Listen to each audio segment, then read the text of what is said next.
नमस्कार, मैं हूं राहुल राजपूत। मिडिल ईस्ट में जारी जंग अब सिर्फ मिसाइलों और बमों तक सीमित नहीं रही। ये जंग अब अमेरिका की अर्थव्यवस्था पर भी भारी पड़ने लगी है। ईरान पर हमले में अमेरिका ने जिन हाईटेक और महंगे हथियारों का इस्तेमाल किया, उसने पेंटागन का बजट हिला दिया है। हालात यह है कि अब पेंटागन को कांग्रेस के सामने हाथ फैलाना पड़ा है।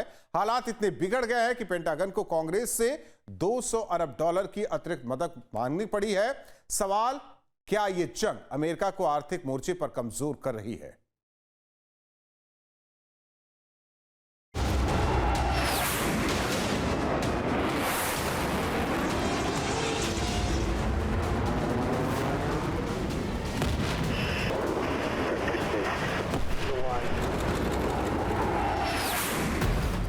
जंग का बिल, अमेरिका बेहाल।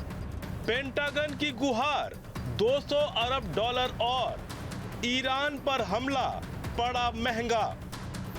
ईरान के खिलाफ जंग में अमेरिका ने अपने सबसे एडवांस और महंगी सैन्य ताकत झोंक दी। Stealth bombers, long range cruise missile और हाई एंड ड्रोन सिस्टम, इन सब का इस्तेमाल सिर्फ ताकत दिखाने के लिए नहीं बल्कि सटीक और घातक हमले के लिए किया गया। लेकिन इसकी कीमत बहुत भारी है। रक्षा सूत्रों के मुताबिक हर दिन का ऑपरेशन अरबों डॉलर में जा रहा है, यानी जितनी लंबी जंग उतना गहरा आर्थिक झटका। डेली वॉर कॉस्ट अरबों dollar, advance weapon high expense, लंबा ऑपरेशन बढ़ता घाटा, $200 अरब की नई मांग। यही वजह है कि अमेरिकी रक्षा मुख्यालय पेंटागन ने अब अमेरिकी कांग्रेस से $200 अरब की अतिरिक्त फंड की डिमांड की है। ये सिर्फ एक आंकड़ा नहीं बल्कि उस दबाव की कहानी है जो इस जंग ने अमेरिका की अर्थव्यवस्था पर डाल दिया है। रिपोर्ट्स के मुताबिक मौजूदा बजट इस युद्ध को लंबे समय तक संभालने के लिए पर्याप्त नहीं है। यही वजह है कि पेंटागन को अब एक्स्ट्रा फंडिंग की जरूरत पड़ रही है। एक्स्ट्रा फंडिंग के पीछे महंगे missile system, stealth operation, aircraft carrier की तैनाती और ग्लोबल लॉजिस्टिक सपोर्ट को माना जा रहा है।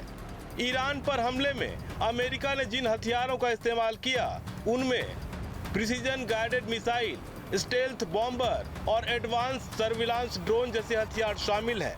इनमें से हर हथियार करोड़ों डॉलर का होता है। एक एक स्ट्राइक इतनी महंगी पड़ती है कि उससे कई देशों का सालाना रक्षा बजट चल सकता है। यानी हर हमला अमेरिका के खजाने पर सीधा वार है। एक मिसाइल बराबर करोड़ों डॉलर, स्टेल्थ मिशन अरबों dollar, drone operation high cost और सपोर्ट सिस्टम एक्स्ट्रा खर्च। युद्ध के बढ़ते खर्च ने पेंटागन को मजबूर कर दिया है। अब पेंटागन ने अमेरिकी कांग्रेस से अतिरिक्त फंडिंग की मांग की है। ये मांग बताती है कि मौजूदा बजट इस जंग के लिए नाकाफी पड़ रहा है। लंबे ऑपरेशन, लगातार तैनाती और महंगे हथियारों ने मिलकर अमेरिकी खजाने पर दबाव बढ़ा दिया है। अगर जंग लंबी चली तो ये खर्च और भी बढ़ सकता है। जानकारों के मुताबिक ईरान जैसे देश के खिलाफ ऑपरेशन में हाई एंड टेक्नोलॉजी का इस्तेमाल जरूरी है, लेकिन ये बेहद महंगा होता है। अगर युद्ध लंबा चला तो अमेरिका पर आर्थिक दबाव बढ़ेगा। ईरान पर हमले में अमेरिका ने जिन हथियारों का इस्तेमाल किया वो हथियार दुनिया के सबसे महंगे हथियारों में गिने जाते हैं। इस जंग का असर अब पूरी दुनिया पर भी दिख रहा है, जिसकी वजह से तेल की कीमतों में उतार चढ़ाव, शिपिंग रूट्स पर खतरा और ग्लोबल मार्केट में अस्थिरता बनी हुई है। मिडिल ईस्ट दुनिया की ऊर्जा सप्लाई का केंद्र है और यहाँ की जंग सीधे वैश्विक अर्थव्यवस्था को प्रभावित कर रही है। अगर हालात नहीं सुधरे तो ये संकट और गहरा सकता है। इस बीच अमेरिका के अंदर भी इस जंग को लेकर दबाव बढ़ रहा है। कांग्रेस में बहस तेज है। सवाल उठाए जा रहे हैं कि क्या इतना भारी खर्च जरूरी है। कुछ नेता इसे सुरक्षा का सवाल बता रहे हैं तो कुछ इसे आर्थिक खतरा मान रहे हैं, तो वहीं विपक्ष इसे आर्थिक लापरवाही बता रहा है। इस बीच टैक्स पेयर पर बढ़ता बोझ अब बड़ा राजनीतिक मुद्दा बन चुका है। इतिहास गवाह है कि लंबे युद्ध हमेशा महंगे साबित होते हैं। इराक और अफगानिस्तान की जंग ने अमेरिका को भारी आर्थिक नुकसान पहुंचाया था वहीं दूसरी ओर रूस और यूक्रेन का युद्ध भी पिछले 4 सालों से सबके सामने है। अब डर यही है कि कहीं ईरान के खिलाफ ये जंग उसी इतिहास को न दोहरा दे। एक रिपोर्ट के मुताबिक ईरान से जंग शुरू होने के बाद अमेरिका का कर्ज बढ़कर 39 ट्रिलियन डॉलर पर पहुंच चुका है, जो कि भारत की कुल अर्थव्यवस्था से 10 गुना ज्यादा है। ईरान के साथ जंग में 12 बिलियन डॉलर से अधिक का खर्च हो चुका है और अभी ये साफ भी नहीं है कि ये जंग आखिर कब खत्म होगा। इस बीच व्हाइट हाउस में जापानी प्रधानमंत्री सनाए तकाइची से मुलाकात के दौरान राष्ट्रपति डोनाल्ड ट्रंप ने कहा, ये सुनिश्चित करने के लिए चुकाई जाने वाली एक छोटी सी कीमत है कि हम शीर्ष पर बने रहें। इससे पहले पेंटागन की प्रेस ब्रीफिंग में अमेरिका के रक्षा सचिव पीट हेगसेथ ने अतिरिक्त धन के अनुरोध का बचाव करते हुए कहा कि बुरे लोगों को मारने के लिए धन की आवश्यकता होती है, इसलिए हम कांग्रेस और वहां मौजूद अपने लोगों के पास वापस जा रहे हैं ताकि ये सुनिश्चित किया जा सके कि हमें अब तक किए गए कार्यों के लिए और भविष्य में जो कुछ करना पड़ सकता है उसके लिए उचित रूप से वित्त पोषित किया जाए। उधर दूसरी ओर जापान के प्रधानमंत्री सनाए तकाइची ने हॉर्मुज स्ट्रेट में ईरान के जहाज पर हमलों की निंदा की है और वैश्विक अर्थव्यवस्था पर इसके गंभीर प्रभावों की चेतावनी दी।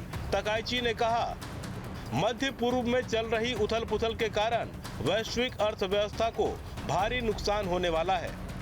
इस बीच ईरान के विदेश मंत्री अब्बास अरागची ने अमेरिका और इजराइल पर गंभीर आरोप लगाए हैं। उनका कहना है कि ये युद्ध जबरन थोपा गया है और इसके आर्थिक असर आम अमेरिकियों को झेलने पड़ेंगे। उन्होंने इजराइल पर अमेरिका को जंग में घसीटने और झूठे दावों के जरिए हालात बिगाड़ने का आरोप लगाया है। अरागची ने कहा, ईरानियों और अमेरिकियों दोनों पर थोपे गए इस स्वेच्छा से शुरू किए गए युद्ध को अभी केवल 3 सप्ताह ही हुए हैं। ये 200 अरब डॉलर तो बस हिमबर्ग का एक छोटा सा हिस्सा है। आम अमेरिकी बेंजामिन नेतन्याहू और कांग्रेस में उनके चमचों को उस अरबों डॉलर के इजराइल फर्स्ट टैक्स के लिए धन्यवाद दे सकते हैं, जो अमेरिकी अर्थव्यवस्था पर भारी पड़ने वाला है। यानी एक तरफ मैदान में जंग जारी है, आसमानी हमले हो रहे हैं, धमाके और धुएं का गुबार दिख रहा है और दूसरी ओर अर्थव्यवस्था की जंग भी जारी है। ईरान के खिलाफ इस जंग में अमेरिका की ताकत तो दिख रही है, लेकिन साथ ही उसकी तिजोरी भी कमजोर पड़ती नजर आ रही है। अब देखना यह है कि ये जंग कितनी लंबी चलती है और इसकी कीमत आखिर किस किस को चुकानी पड़ती है। Team news state. आपके मोबाइल पर तुरंत आएगी ब्रेकिंग न्यूज। स्क्रीन पर सबसे पहले दिखेगी बड़ी खबर। देश दुनिया की हर खबर एक जगह। अब आपके मोबाइल पर तुरंत फटाफट इंस्टॉल कीजिए न्यूज़ नेशन ऐप और रखिए खुद को अपडेट।